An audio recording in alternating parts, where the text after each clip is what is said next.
الحمد للہ رب العالمین والصلاة والسلام علی سید الانبیاء والمرسلین اما بعد فاعوذ باللہ من الشیطان الرجیم بسم اللہ الرحمن الرحیم۔ پچھلے پروگرامز میں ہم نے قرآن پاک سے متعلقہ ضروری ابتدائی باتیں آپ کی خدمت میں عرض کی تھیں، جو ایک عام مسلمان کے ذہن میں ہونا بہت بہتر ہیں۔ اس کے بعد اب بسم اللہ الرحمن الرحیم کے بارے میں ایک مشہور بحث ہے جو میں معلومات کے اضافے کے لیے ذکر کرنا مناسب سمجھتا ہوں کہ کیا بسم اللہ الرحمن الرحیم یہ قرآن کی ایک مستقل آیت ہے یا نہیں۔ تو اس میں تین صورتیں ہیں۔ ایک تو یہ ہے کہ ایک بسم اللہ الرحمن الرحیم وہ ہے جو سورہ نمل کی آیت نمبر 30 میں استعمال ہوئی ہے کہ جب حضرت سلیمان علیہ السلام نے ملکہ بلقیس کے نام خط لکھا تو آپ نے اس کو شروع میں تحریر فرمایا تھا کہ انہو من سلیمان و انہو بسم اللہ الرحمن الرحیم، کہ بے شک یہ خط سلیمان کی طرف سے ہے اور بے شک یہ خط اللہ تبارک و تعالیٰ کے نام کے ساتھ ہے، وہ اللہ تعالیٰ جو بہت مہربان نہایت رحم والا ہے۔ تو اس میں بھی پوری بسم اللہ الرحمن الرحیم استعمال ہوئی، تو بالاتفاق تمام مفسرین تمام فقہا متفق ہیں کہ یہ مستقل ایک آیت ہے، اس میں کسی کا انکار نہیں ہے۔ دوسرا جو مسئلہ ہے وہ یہ کہ سورتوں کے شروع میں جو بسم اللہ الرحمن الرحیم لکھی ہے پورے قرآن میں، کیا یہ ایک مستقل آیت ہے یا نہیں ہے۔ تو اس میں اختلاف عند الاحناف، حنفیوں کے نزدیک یہ سورت کا جز نہیں ہے، یہ مطلب ایک مستقل آیت نہیں ہے، بلکہ یہ سورتوں میں فاصلہ کرنے کے لیے درمیان میں رکھی گئی ہے۔ اس کی دلیل یہ ہے کہ نبی کریم صلی اللہ علیہ ابو داؤد کی روایت ہے کہ نبی کریم صلی اللہ علیہ وسلم نے بسم اللہ الرحمن الرحیم کو اس وقت تک نہیں لکھا جب تک سورہ نمل نازل نہ ہو گئی، جو بھی آپ کو میں نے آیت پڑھ کر سنا، آیت نمبر 30 ہے، جب تک یہ نازل نہیں ہوئی تھی تو نبی کریم صلی اللہ علیہ وسلم اپنے خطوط میں بسم اللہ الرحمن الرحیم نہیں لکھا کرتے تھے، بلکہ جب بھی آپ لکھواتے تھے تو آپ یہ کہتے تھے کہ لکھو بسمک اللہم، کہ اللہ تعالیٰ کے نام کے ساتھ، تیرے نام کے ساتھ اے اللہ، بسمک اللہم کا معنی تیرے نام کے ساتھ اے اللہ، اس طرح لکھوایا کرتے تھے۔ پھر جب سورہ نمل نازل ہوئی تو باقاعدہ نبی کریم صلی اللہ علیہ وسلم نے بسم اللہ الرحمن الرحیم لکھوانا شروع کیا۔ تو ابو داؤد کی روایت میں یہی ہے کہ جب صلح حدیبیہ ہوئی اور سہیل ان کی طرف سے آئے اور یہ معاہدہ لکھنا شروع ہوا تو نبی کریم صلی اللہ علیہ وسلم نے حضرت علی سے فرمایا کہ علی لکھو بسم اللہ الرحمن الرحیم۔ تو سہیل نے اس پر اعتراض کیا اور اس نے یہ کہا کہ آپ بسمک اللہم لکھیں، اس لیے کہ ہمارے درمیان رحمان کا لفظ معروف نہیں ہے، تو ان کے لیے چونکہ اجنبی تھا۔ تو اس سے یہ دلیل حاصل ہوئی کہ اگر اس سے پہلے ہی بسم اللہ الرحمن الرحیم ایک مستقل آیت کے طور پہ نازل ہو چکی ہوتی، کیونکہ سورہ نمل سے پہلے بھی صورتیں تھیں، پہلے نازل ہوئی تھیں، تو اگر بسم اللہ الرحمن الرحیم ہر صورت سے پہلے ایک مستقل آیت ہوتی تو نبی کریم صلی اللہ علیہ وسلم صلح حدیبیہ سے پہلے بھی ضرور مطلب بسم اللہ الرحمن الرحیم کو استعمال کرتے، لیکن آپ نے نہ کیا۔ اس سے معلوم ہوا کہ پہلے جو صورتیں نازل ہوتی رہیں ان سے پہلے بھی بسم اللہ لکھی ہوئی ہے۔ اب موجودہ جو مصحف آپ کو نظر آئے گا، لیکن اس دور میں بسم اللہ الرحمن الرحیم نہیں تھی، اس کا مطلب یہ مستقل آیت نہیں ہے۔ اور ایک اور دلیل یہ لکھی ہے احکام القرآن میں کہ اس میں کسی کا اختلاف نہیں کہ سورہ کوثر میں 3 آیات ہیں، سب مانتے ہیں سب سے چھوٹی سورہ ہے، اور سورہ اخلاص میں 4 آیات ہیں، اور یہ بسم اللہ الرحمن الرحیم کو ہٹا کر ہیں۔ اگر سورہ کوثر میں بسم اللہ الرحمن الرحیم کو ایک مستقل آیت مانا جائے تو 4 آیتیں بنیں گی اور سورہ اخلاص میں 5 ہو جائیں گی، لیکن کوئی بھی اس کا قائل نہیں ہے، لہٰذا معلوم ہوا کہ صورتوں کے شروع میں جو بسم اللہ الرحمن الرحیم لکھی ہے وہ باقاعدہ مستقل آیت نہیں ہے، بلکہ صورتوں میں فاصلہ کرنے کے لیے لکھی گئی ہے۔ تیسری اس میں مسئلہ یہ ہے کہ کیا سورہ فاتحہ کے شروع میں، یعنی الحمد شریف کے شروع میں جو بسم اللہ الرحمن الرحیم لکھی ہوئی ہے، کیا یہ ایک مستقل آیت ہے یا نہیں ہے۔ تو احناف کے نزدیک یہاں پر بھی یہ مستقل آیت نہیں ہے، لیکن امام شافعی رحمۃ اللہ علیہ کے نزدیک یہ مستقل آیت ہے۔ وہ اس کو یعنی بسم اللہ الرحمن الرحیم پھر الحمدللہ رب العالمین، ان دونوں کو ملا کر ایک مستقل آیت مانتے ہیں، اور ہم یہ کہتے ہیں کہ نہیں، الحمد کی ابتدا الحمدللہ رب العالمین سے ہی ہے، اور بسم اللہ الرحمن الرحیم شروع میں وہی برکت کے لیے رکھی گئی ہے۔ اور اس کی دلیل مسلم شریف کی روایت ہے، جلد نمبر 1 صفحہ نمبر 169۔ نبی کریم صلی اللہ علیہ وسلم ارشاد فرماتے ہیں کہ اللہ تبارک و تعالی نے ارشاد فرمایا، یہ حدیث قدسی ہے، کہ صلاۃ یعنی سورہ فاتحہ کو میرے اور میرے بندے کے درمیان نصف تقسیم کر دیا گیا ہے۔ نصف اس میں سے میرے لیے ہے اور نصف میرے بندے کے لیے ہے۔ میرے بندے کے لیے وہ ہے جس کا وہ سوال کرے گا۔ بس جب میرا بندہ کہتا ہے الحمدللہ رب العالمین، تو میں کہتا ہوں کہ میرے بندے نے میری حمد کی ہے۔ پھر جب وہ کہتا ہے کہ الرحمن الرحیم، تو میں کہتا ہوں کہ میرے بندے نے میری تعظیم کی۔ اور جب وہ کہتا ہے مالک یوم الدین، تو میں کہتا ہوں کہ میرے بندے نے خود کو میرے سپرد کر دیا۔ اور جب وہ کہتا ہے ایاک نعبد و ایاک نستعین، تو میں کہتا ہوں کہ یہ میرے اور میرے بندے کے درمیان ایک معاملہ ہے، اور میرے بندے کے لیے وہ ہے جس کا وہ سوال کرے گا۔ اور پھر جب وہ اہدنا الصراط المستقیم صراط الذین انعمت علیہم غیر المغضوب علیہم ولا الضالین آمین، یہ پورا کہتا ہے، تو میں کہتا ہوں کہ میرے بندے کے لیے وہ ہے جس کا اس نے مجھ سے سوال کیا۔ تو وجہ استدلال یہ ہے کہ اس میں پوری الحمد شریف کا ذکر ہوا، اور اللہ نے فرمایا کہ نصف میرے لیے نصف میرے بندے کے لیے، لیکن اس حدیث قدسی میں بسم اللہ الرحمن الرحیم کا تذکرہ نہیں ہے۔ اگر بسم اللہ بھی ایک مستقل آیت ہوتی تو اس کا بھی ضرور تذکرہ کیا جاتا۔ اور امام مسلم رحمۃ اللہ علیہ نے اپنی صحیح مسلم میں ایک مستقل باب قائم کیا ہے، جس کا عنوان یہ رکھا ہے کہ باب حجتی من قال لا یجہر بالبسملہ، کہ ان لوگوں کی دلیل جو کہتے ہیں کہ بسم اللہ الرحمن الرحیم کو نماز میں بلند آواز سے نہ پڑھا جائے۔ اس کے تحت حضرت انس رضی اللہ تعالیٰ عنہ کی روایت لے کر آئیں کہ حضرت انس رضی اللہ تعالیٰ عنہ ارشاد فرماتے ہیں کہ میں نے رسول اللہ صلی اللہ علیہ وسلم، حضرت ابو بکر، پھر حضرت عمر، پھر حضرت عثمان رضی اللہ تعالیٰ عنہ کے پیچھے نماز پڑھی ہے، لیکن میں نے ان میں سے کسی کو بھی بسم اللہ الرحمن الرحیم بلند آواز سے پڑھتے ہوئے نہیں سنا۔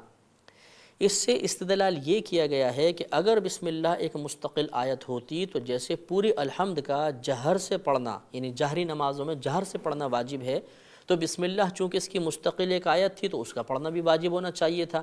لیکن چونکہ خود حضرت انس رضی اللہ تعالی عنہ، جنہوں نے پورا نبی کا زمانہ پایا، پھر حضرت ابو بکر کا، پھر حضرت عمر کا، پھر حضرت عثمان کا زمانہ پایا، تو انہوں نے خود یہ ارشاد فرمایا کہ میں نے بارہا ان کے پیچھے نمازیں پڑھی، میں نے بسم اللہ الرحمن الرحیم کو جہراً پڑھتے ہوئے نہیں سنا۔ اس کے بعد ہم اس بات پہ کلام کریں گے کہ بسم اللہ الرحمن الرحیم کہاں کہاں پڑھنی چاہیے اور کہاں نہیں پڑھنی چاہیے۔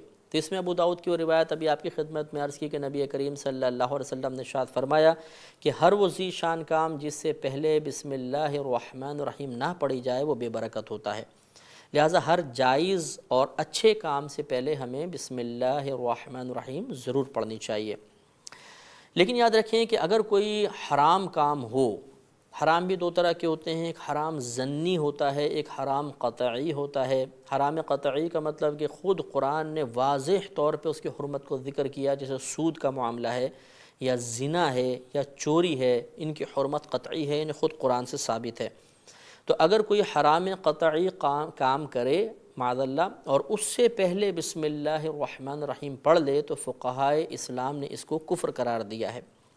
لہذا معاذ اللہ کسی نے جوا کھیلا شراب پینے سے پہلے یا معاذ اللہ زنا سے پہلے اگر کسی نے بسم اللہ پڑھ لی تو اس کے لیے حکم کفر رکھا گیا ہے۔ اور فضول کاموں سے پہلے بھی بسم اللہ سے اجتناب کرنا چاہیے، اچھے کاموں سے پہلے ہی بسم اللہ پڑھنی چاہیے۔ اور نماز میں الحمد شریف سے پہلے بسم اللہ الرحمن الرحیم پڑھنا سنت کریمہ ہے، اور اس کے بعد جتنی صورتیں ہم پڑھتے رہتے ہیں نماز میں ان سے پہلے بسم اللہ الرحمن الرحیم پڑھنا مستحب ہوتا ہے۔ تو یہاں تک ہم نے الحمد سے پہلے، کیونکہ الحمد کی تفسیر شروع کرنا ایک ذیشان کام تھا اور ہمارے نبی کریم کا حکم ہے کہ اس ذیشان کام سے پہلے، ہر ذیشان کام سے پہلے بسم اللہ پڑھنی چاہیے، تو ہم نے بسم اللہ کی وضاحت کی۔ اور چونکہ اس میں وسوسہ شیطانی کی مداخلت کا شدید اندیشہ تھا کہ ہر اچھے کام میں شیطان مداخلت کرنے کی کوشش کرتا ہے، تو ہم نے اعوذ باللہ کی تفسیر بھی ذکر کی۔ اب انشاءاللہ ہم الحمد شریف کی تفسیر کی جانب آئیں گے۔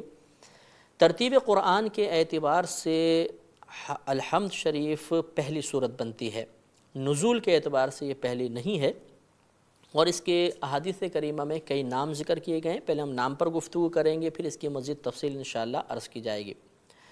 یہ یاد رکھیں کہ کسی بھی شے کے کثیر نام اس شے کی عظمت پر دلالت کرتے ہیں۔ یہ ایک اصول ہوتا ہے کہ کسی کے بہت زیادہ نام ہوں گے تو اس سے یہ پتہ چلتا ہے کہ اس کی شہرت زیادہ ہے، اس کی عظمت زیادہ ہے کہ اس کو اتنے سارے نام دیے گئے ہیں۔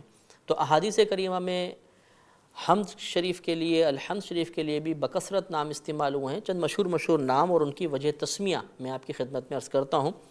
مثلاً اسے فاتحۃ الکتاب کہا گیا۔ فاتحہ معنی ہوتا ہے کھولنے والی، چونکہ یہ کتاب اللہ کی ابتدا کرنے والی ہے، کتاب اللہ کو گویا کہ یہ کھولنے والی ہے، لہٰذا اس کا نام رکھا گیا فاتحۃ الکتاب۔ اس کا نام ام القرآن بھی ہے اور اس کو ام الکتاب بھی کہتے ہیں۔ لفظ امن ویسے تو ماں کے لیے کہتے ہیں، حقیقتاً ام کا معنی ہوتا ہے جڑ یا اصل، چونکہ ماں بھی بچے کے لیے اصل بنتی ہے اس لیے ماں کا نام بھی امن رکھا گیا ہے۔ ویسے ام کا معنی ہوتا ہے اصل، تو چونکہ یہ بھی قرآن کی اصل ہے اس لیے اس کو ام الکتاب کہا گیا۔ اب یہ قرآن کی اصل کس اعتبار سے ہے تو اس کے بارے میں مفسرین نے بیان فرمایا کہ قرآن عظیم میں اگر ہم تمام مضامین پر غور کریں تو 4 قسم کے مضامین ہمارے سامنے آئیں گے۔ ایک اللہ تبارک و تعالیٰ کی توحید، وحدانیت، اس کی ذات و صفات کا تذکرہ ہے۔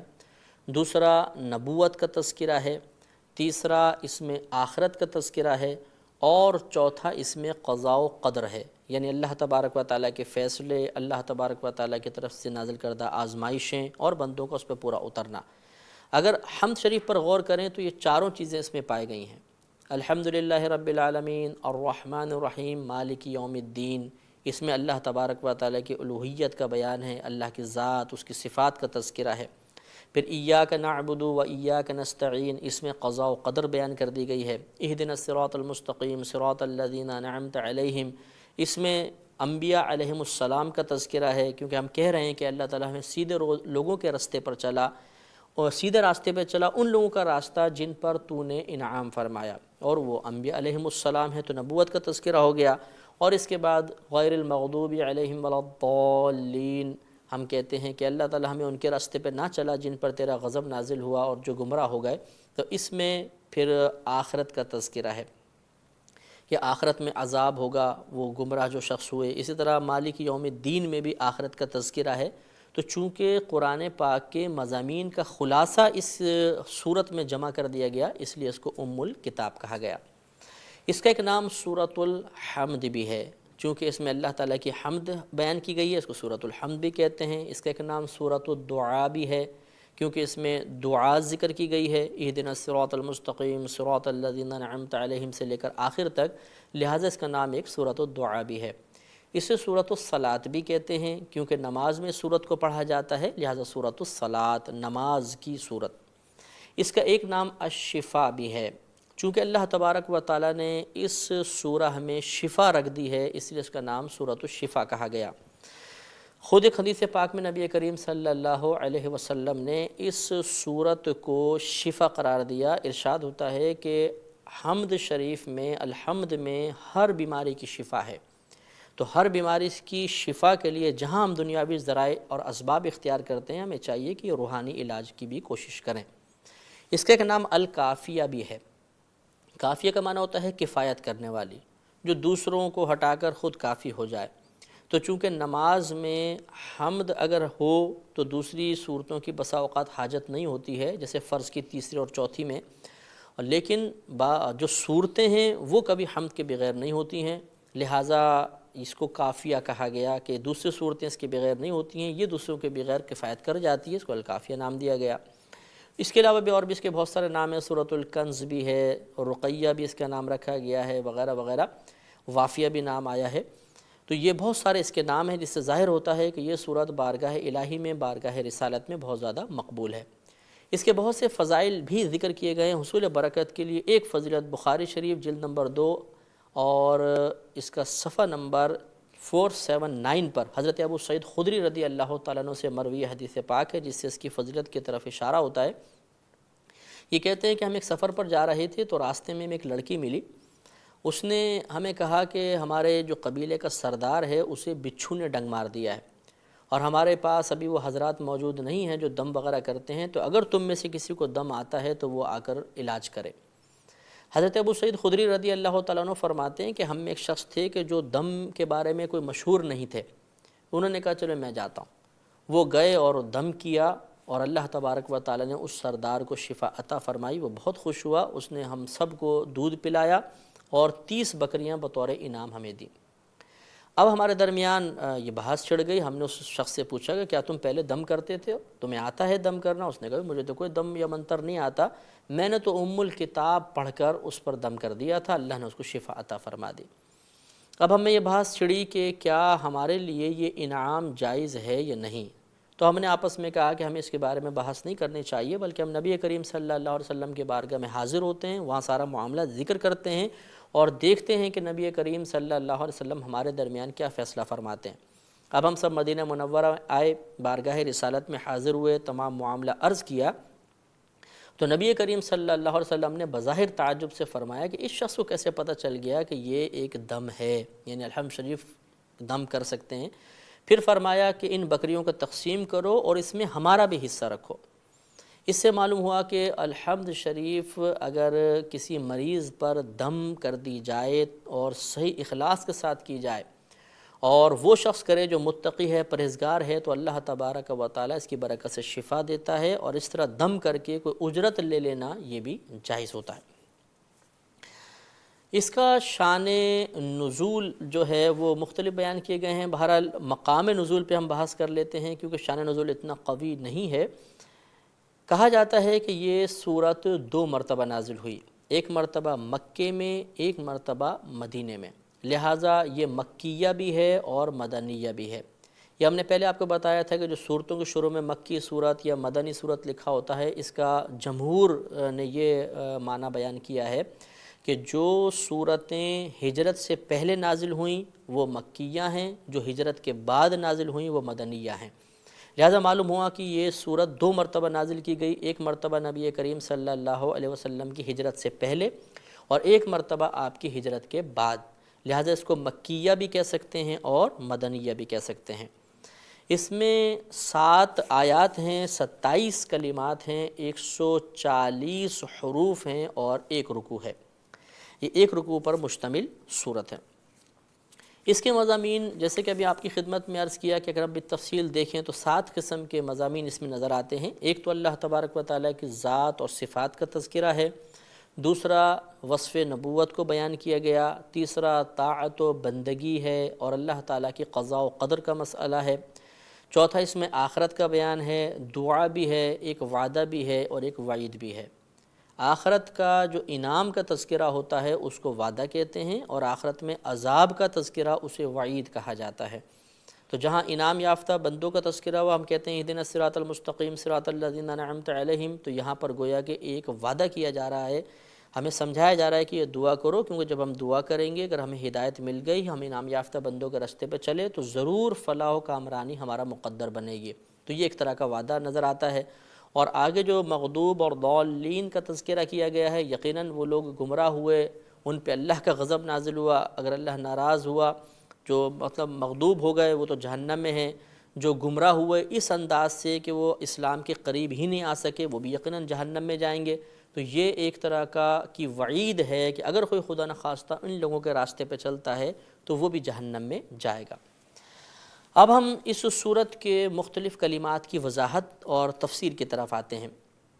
اللہ تبارک و تعالی نے ارشاد فرمایا الحمدللہ رب العالمین، تمام خوبیاں ثابت ہیں اللہ تبارک و تعالی کے لیے جو عالمین کا پالنے والا ہے، عالمین کی تدبیر کرنے والا ہے۔ الرحمن الرحیم، بہت مہربان نہایت رحم والا ہے۔ مالک یوم الدین، روز جزا کا مالک ہے۔ ایاک نعبد و ایاک نستعین، ہم خاص تیری ہی عبادت کرتے ہیں اور خاص تجھ ہی سے مدد طلب کرتے ہیں۔ اہدنا الصراط المستقیم، اے اللہ تو ہمیں سیدھا راستہ چلا۔ صراط الذین انعمت علیہم، ان لوگوں کا راستہ جن پر تو نے انعام فرمایا۔ غیر المغضوب علیہم، ان لوگوں کے راستے پر نہیں جن پر تیرا غضب نازل ہوا۔ ولا الضالین، اور نہ ان لوگوں کا راستہ جو گمراہ ہوئے۔ اور آخر میں ہم کہتے ہیں آمین کہ اللہ تعالیٰ تو اس دعا کو اپنی بارگاہ میں قبول فرما لے۔ تو یہ لفظی ترجمہ تھا۔ ہم اس کے الفاظ کی وضاحت کی طرف آتے ہیں اور پھر انشاءاللہ اس کی مختصراً تفسیر، ضروری تفصیل بھی عرض کی جائے گی۔ اللہ نے فرمایا الحمدللہ رب العالمین، اس میں سب سے پہلے لفظ استعمال ہوا الحمد۔ حمد کا معنی ہوتا ہے، ویسے لغوی معنی ہے تعریف کرنا، اور اس کی اصطلاحی تعریف یہ ہوتی ہے، یعنی خاص ایک معنی اس کا یہ ہوتا ہے کہ کسی کی اختیاری خوبی پر اس کی تعظیم کی نیت سے تعریف کرنا، چاہے اس نے ہم پر انعام کیا ہو یا نہ کیا ہو۔ جیسے مثال کے طور پر حاتم طائی گزرا ہے، کافر تھا، ویسے بہت سخی آدمی تھا، اب اس نے سخاوت کو اختیار کیا تھا، باقاعدہ وہ سخاوت کا مظاہرہ کیا کرتا تھا، تو یہ اس کی ایک اختیاری خوبی ہوئی۔ اب اگر کوئی اس کی تعریف کرے اس سخاوت کے حساب سے تو اس کو حمد کہا جائے گا، اور اس کی اگر تعظیم کی نیت سے کریں تو یہ حمد ہوگی۔ اب اس نے ہم پر تو کوئی انعام نہیں کیا، تو چاہے انعام کرے نہ کرے، اگر ہم کریں گے تو یہ حمد ہے۔ اسی طرح اللہ تبارک و تعالی کی تعریف جو کی جاتی ہے اسے بھی حمد کہا جاتا ہے، کیونکہ یہ تمام اختیاری خوبیاں ہوتی ہیں اللہ تبارک و تعالی نے جو اپنے لیے محبوب رکھی ہیں صفات، اللہ تبارک و تعالی کی ان صفات کے لحاظ سے تعریف کرنا یہ حمد کہلاتا ہے۔ اس کی مزید وضاحت مدح اور شکر کی تعریف سے اور زیادہ ہوگی۔ مدح ایک آپ نے لفظ سنا ہوگا، یہ مدح کا مطلب ہوتا ہے کسی کی غیر اختیاری خوبی پر اس کی تعریف کرنا۔ غیر اختیاری خوبی، مثال کے طور پہ ایک پھول ہے، بڑا خوبصورت لگا اور ہم نے اس کی تعریف کی، کتنا خوبصورت پھول ہے، کتنا پیارا پھول ہے۔ اب یہ پھول کی خوبصورتی اس نے خود اختیار نہیں کی، یہ تو اللہ نے اس کو عطا فرمائی ہے، تو اس کو حمد نہیں کہیں گے بلکہ مدح کہا جائے گا۔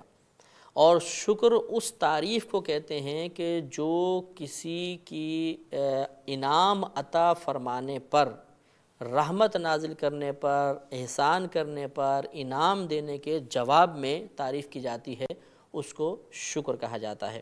لہذا اللہ تبارک و تعالیٰ کی جب ہم تعریف کریں گے کبھی وہ حمد ہوتی ہے اور کبھی شکر ہوتا ہے۔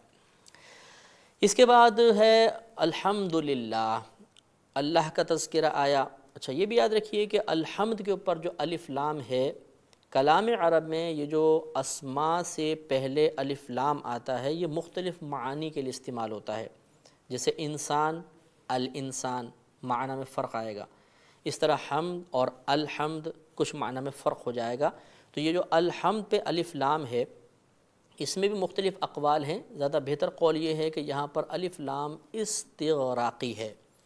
الف لام استغراقی سے مراد وہ الف لام ہوتا ہے کہ جس اسم پر یہ الف لام داخل ہوتا ہے وہ اسم جتنی چیزوں پر بولا جاتا ہے وہ تمام چیزیں مراد ہوں گی۔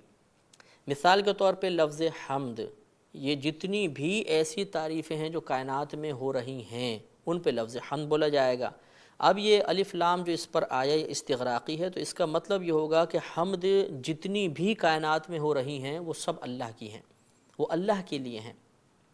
اب یہاں ایک چھوٹا سا اعتراض ہو سکتا ہے کہ یہ کیسے ہو سکتا ہے؟ مثال کے طور پہ ہم کبھی انسان کی تعریف کر رہے ہیں، کبھی ہم تصویر کی تعریف کر رہے ہیں، کبھی ہم اور چیزوں کی تعریف کرتے ہیں۔ اگر حمد کا وہ معنی ہم لے لیں کہ اختیاری خوبی کے اوپر، تب بھی اللہ کے علاوہ ہزارہا مخلوق کی تعریف ہو رہی ہے، تو یہ کہنا کہ ہر حمد اللہ کے لیے ہے تو یہ تو بات سمجھ میں نہیں آتی ہے۔ اس کا جواب علماء کرام نے یہ دیا ہے۔ مسئلہ یہ ہے کہ اگر ہم کسی بھی چیز کی تعریف کرتے ہیں تو حقیقتاً وہ اس شے کی تعریف نہیں ہوتی ہے بلکہ اس کے بنانے والے کی، یا جو نعمت اس شخص کے پاس ہے وہ عطا کرنے والے کی تعریف ہے، اس شخص کی نہیں ہے۔ ہم ایک مثال سے میں آپ کو بات سمجھاتا ہوں کہ مثال کے طور پہ ایک تصویر ہے، اگر ہم تصویر کی تعریف کرتے ہیں تو حقیقتاً ہم تصویر کی تعریف نہیں کر رہے بلکہ بنانے والے کی تعریف کر رہے ہیں، کیونکہ جب آپ کہیں گے واہ کتنی خوبصورت تصویر ہے تو اس کی خوشی ہوگی بنانے والے کو، مصور خوش ہوگا کیونکہ اس نے اس کو بنایا ہے۔ انشاءاللہ عز و جل اگلے پروگرام میں ہم بقیہ الحمد شریف کے معاملات اور اس کے الفاظ اور کی تفسیر ذکر کریں گے، چونکہ اب ہمارے پروگرام کا وقت ختم ہو رہا ہے۔ انشاءاللہ اگلے پروگرام تک کے لیے اجازت دیجیے۔ السلام علیکم۔